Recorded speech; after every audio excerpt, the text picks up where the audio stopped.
Devel Morrison, real estate expert and broker with Bossley Real Estate, joins me now. This week, the Canada Mortgage and Housing Corporation announced a series of amendments to its foreign buyer ban. Hey, Devel. Hey, how are ya? Good. How are you? Good. We've talked a lot about this foreign buyer ban. What are your thoughts about these amendments?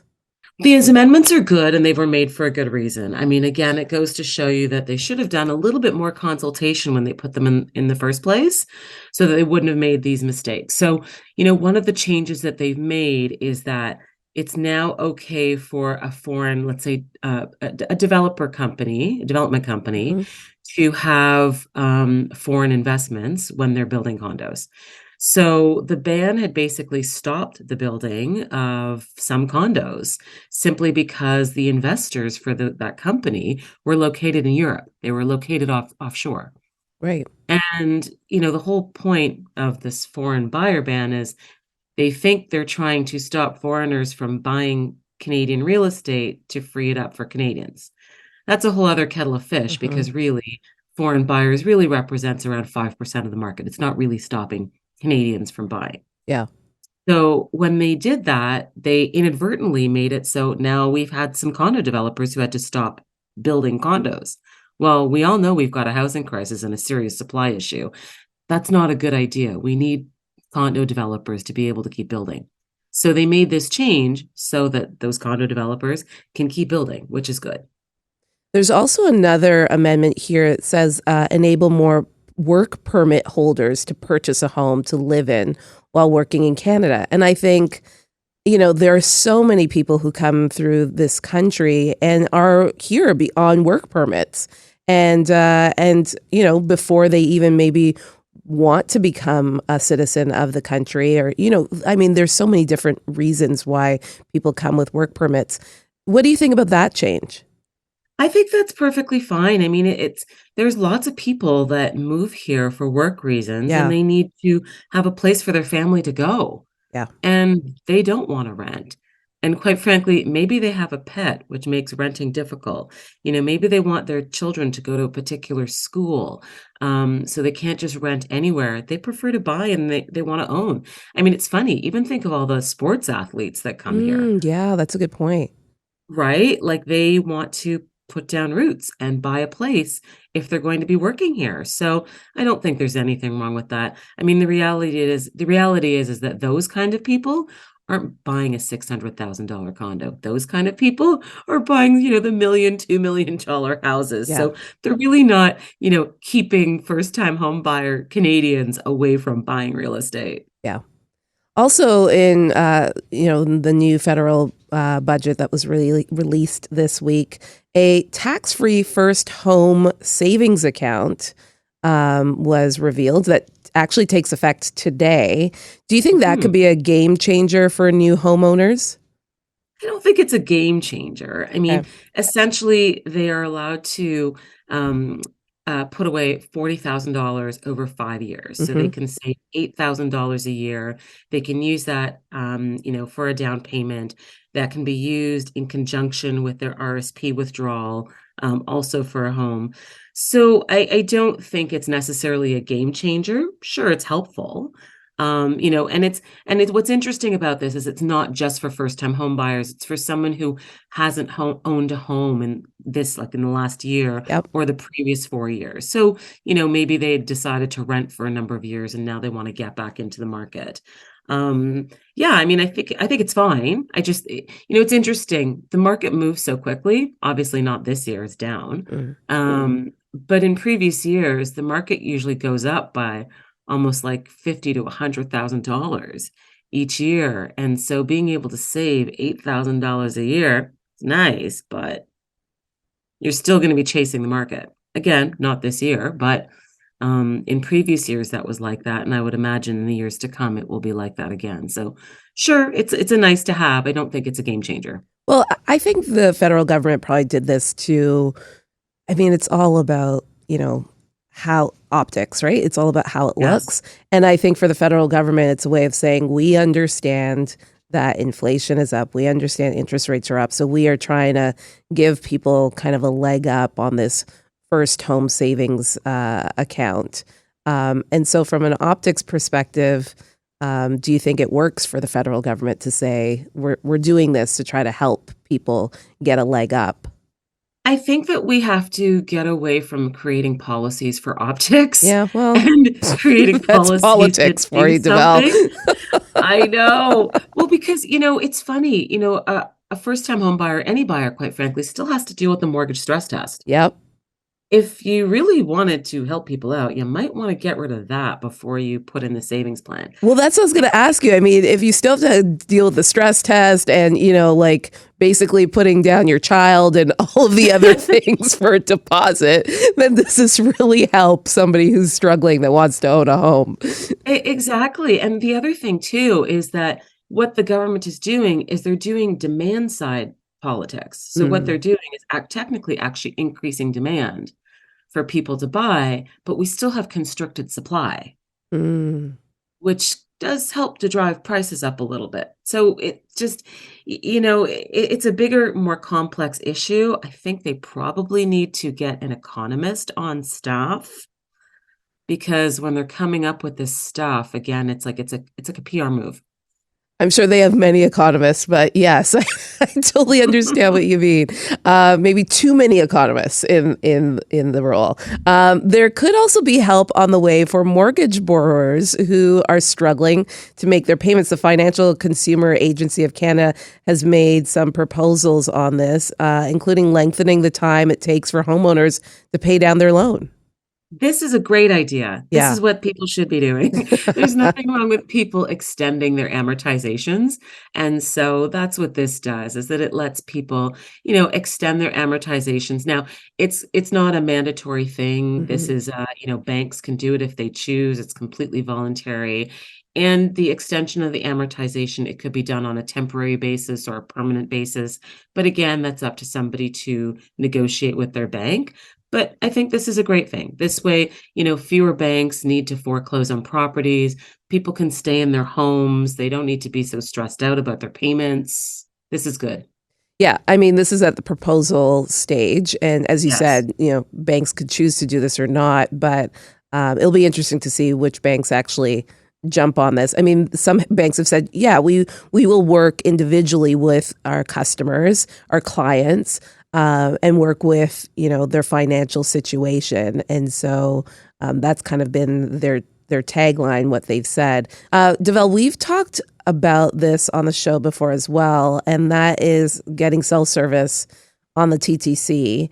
And with a rash Mhm. of crimes on the transit system, I mean, just last night, someone was robbed at gunpoint as well. It's become a big election issue.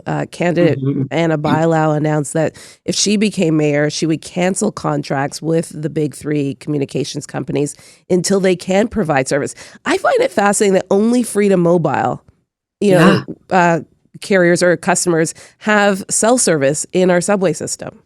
Yeah. No, I agree. I think that having cell phone access on the subway basically is a matter of life and death. Yeah. And these cell phone companies need to step up and do the right thing.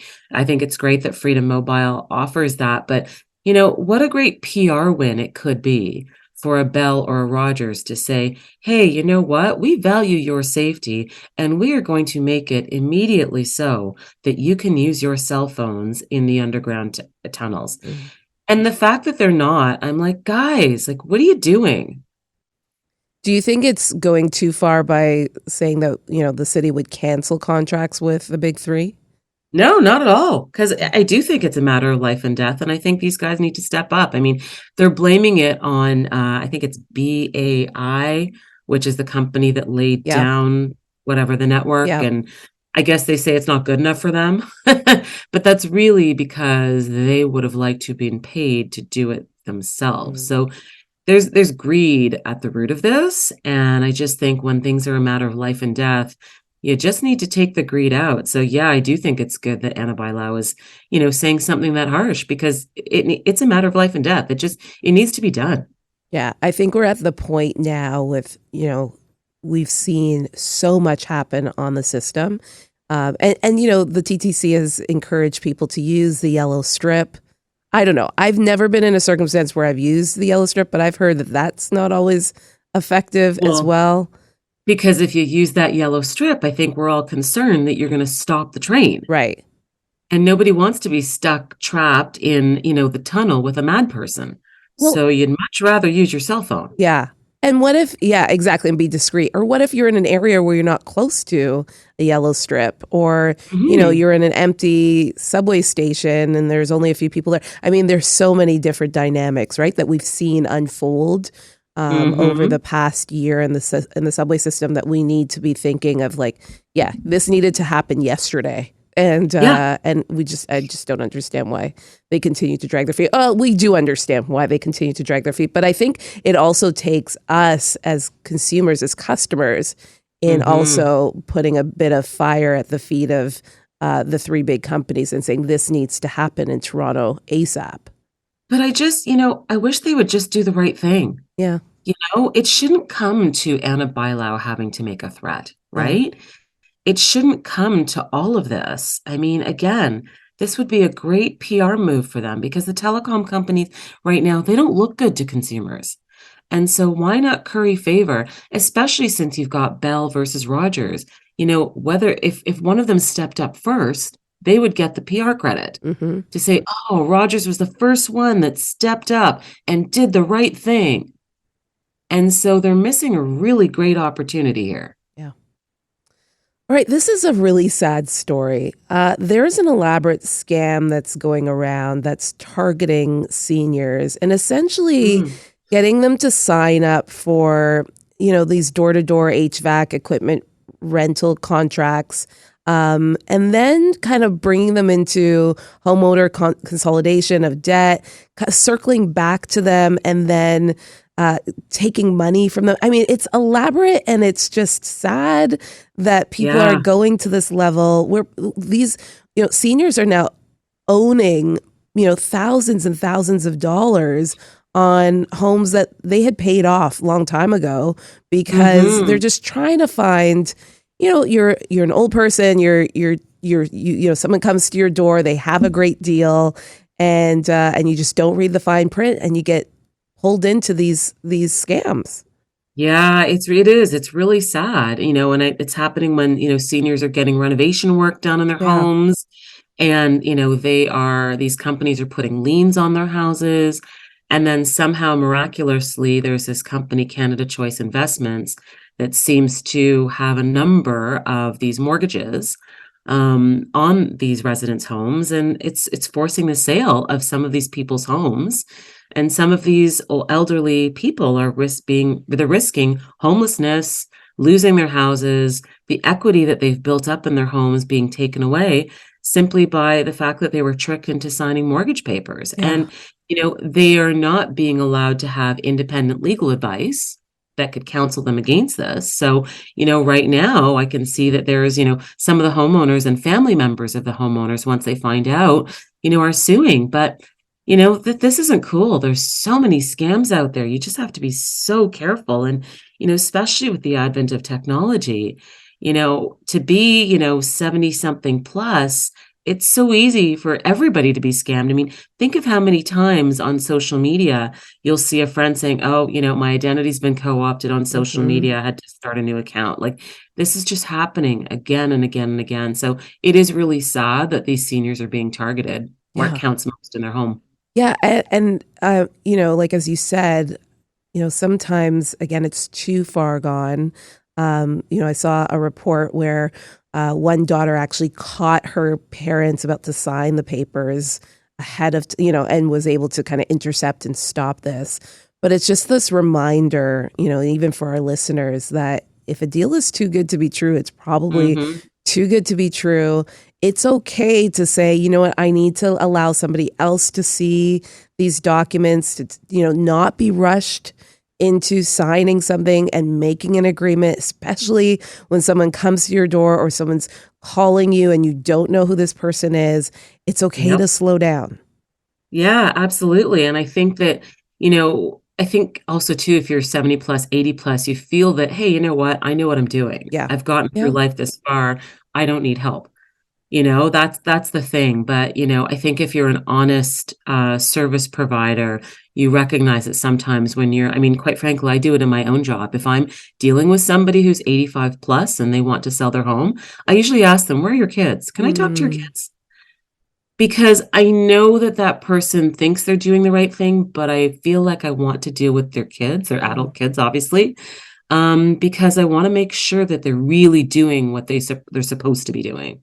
And I just think that's just good for all of us. Like I don't want to be accused of ageism. I think it's always good to get a second opinion on a big decision like this. If somebody comes to your home and, wants you to sign up for HVAC equipment rental or is telling you, hey, here are some renovations that you could do or, and you can get some money back. Like it's just good to have somebody else that you trust kind of give you an opinion. I do that often where like someone comes to the door. I mean, our roof needs to get fixed. And I'll say, you know what? I have to talk to my husband about it. We're going to chat about it. And then, I might think it's a great idea and he might point out some areas where we should reconsider or think about it. Yeah. So I just think it's good practice across the board. No matter if you're, 15 or you're 75, to just stop and slow down and to have somebody else look at something as well, get a Yeah. second No, opinion. absolutely. But, I'm sure these people probably create a lot of pressure saying, oh, if you don't sign Absolutely. now, you're not going to get this deal. And that should But, be your first sign that something is fishy, right? When someone puts hmm all that pressure on you. All right. In other news, what will the Gardner Eastern rebuild really cost? The initial cost had totaled $778 million. Now it might be closer to $1.2 billion. Dollars. What are your thoughts on this? I mean, this is, again, going to be another big election issue. Josh Matlow has moved a motion to study options for the Gardner Expressway. He wants to relook at this deal that was signed, but $550 million have already been spent on the hmm Gardner. So are we too far gone? Yes, I do think we're too far gone. And I think that, with a lot of the mayoral candidates, some of them are saying, oh, we're going to relook at it. I think we need to stick with our plan and keep going. I Yeah. think the idea, this is why we don't build transit. This is why we don't get anything done. Because every time there's a new election, every 4 years, the new person is like, hey, let's rethink this plan that was already debated to death. Yeah. And I think that we just need to keep going and get it done. Yes, there's been overruns, and yes, we should get a cost review for sure to see what that's like. But God, I bet you anybody who lives in the beach or Mm, Leslieville or Scarborough right now is they're fed up. yeah. Get this thing done so that we can get traffic moving because oh my God, what a traffic nightmare this is for anybody that lives in the east end of the city. And I really feel for them. I feel like it wasn't well thought out, but we're already here. Let's keep going. Quite frankly, let's get crews working all night to get it done faster because it's taking far too long. And I do drive on the Gardner and I'm like, I don't see anybody working. Yeah. What's going on? And, this also is the same as the Eglinton LRT. Cost overruns, Mhm. it's taking forever to get built. And so I think, you know what? Whether it's the Gardner or the Eglinton LRT, what are you guys doing? Yeah. I absolutely agree with you. I think this is too far gone. And does this then open up for us to always be, revisiting the past? I mean, there were a lot of decisions that were made 10, 15, 20 years ago that we would not agree with today, but we can't keep circling back. As you said, there was a ton of debate back then. We might not all agree with the decisions that were made, but they were made. And we've Mm-hmm. already spent millions of dollars. And I just think this just adds to the fuel of the provincial government and the Fed saying, we're not giving Toronto any more money. Like if we Yeah, then say, oh, you know what, that 550 mil that we spent on the Gardner, we're just going to park that, throw that in the yeah, trash because we're envisioning the Gardner. What does that yeah. say to those, to first of all, taxpayers in the city, but also the feds and the provincial government who have been, we keep asking for more money for them to shell Yeah. out. This does not help our case. No, you're absolutely right. It really doesn't help our case. And it's sort of like, guys, we got to stick with this plan. Like, let's get it done. Yeah. Always a pleasure, Devel. Thank you so much. Thanks for having me.